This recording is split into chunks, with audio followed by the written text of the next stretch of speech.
À bien des égards, la tâche de critique est aisée.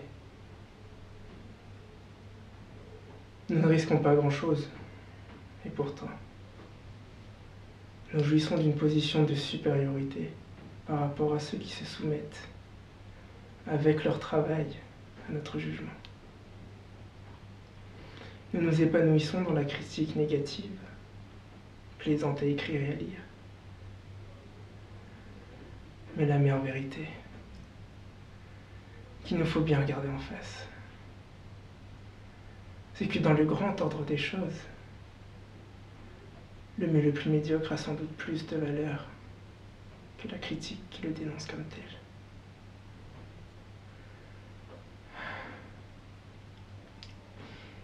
Il est pourtant des circonstances où le critique prend un vrai risque. C'est lorsqu'il découvre et défend l'innovation.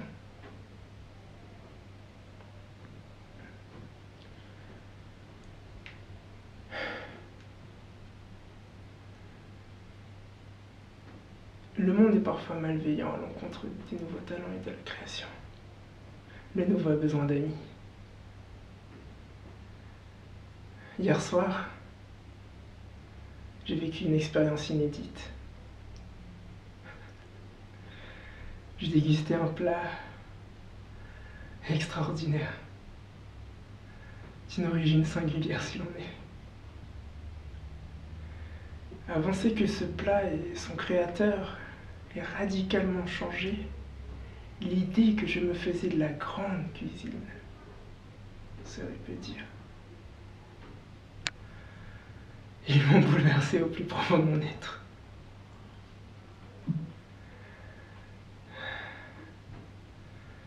Je n'ai jamais fait mystère du mépris que m'inspirait la devise d'Auguste Gusteau.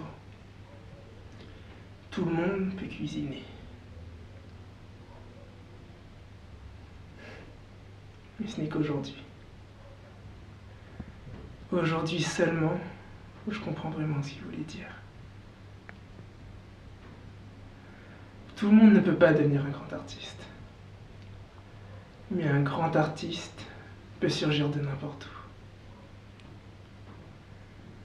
Il est difficile d'imaginer origine plus modeste que celle du génie qui officie maintenant chez Gusteau.